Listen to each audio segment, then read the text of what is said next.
What's up everyone, welcome back to the channel. In this video, you will be learning about how to organize the ideas in the Claude and how to create the page for those ideas. So it's going to be a very descriptive video to the point.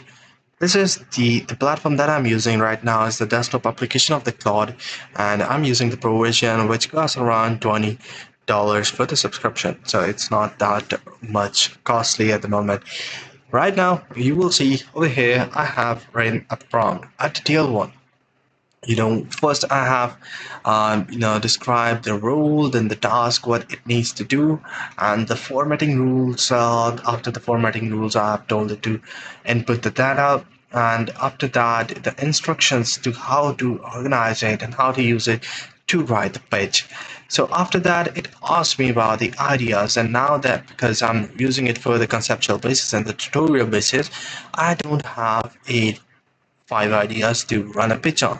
So it should be descriptive, and you should tell the people, Claude, about what sort of idea you have, so it can actually organize it and make it helpful to take out the takeaways and then write the right pitch according to your set of rules and instructions.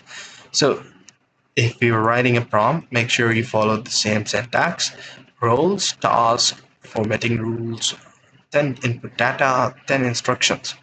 Now, I have these ideas and the page already listed over here.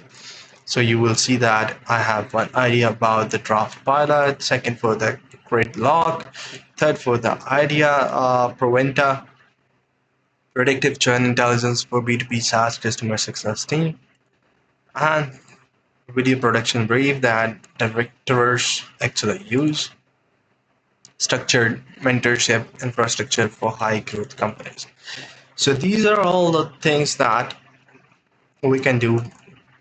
And over here you will see that this is a complete pitch, the problem, the solution, the hook. Everything is structured, organized, and the ideas are also organized in the right way. This is how you guys can do it as well. See you in the next one. Take care. Bye bye.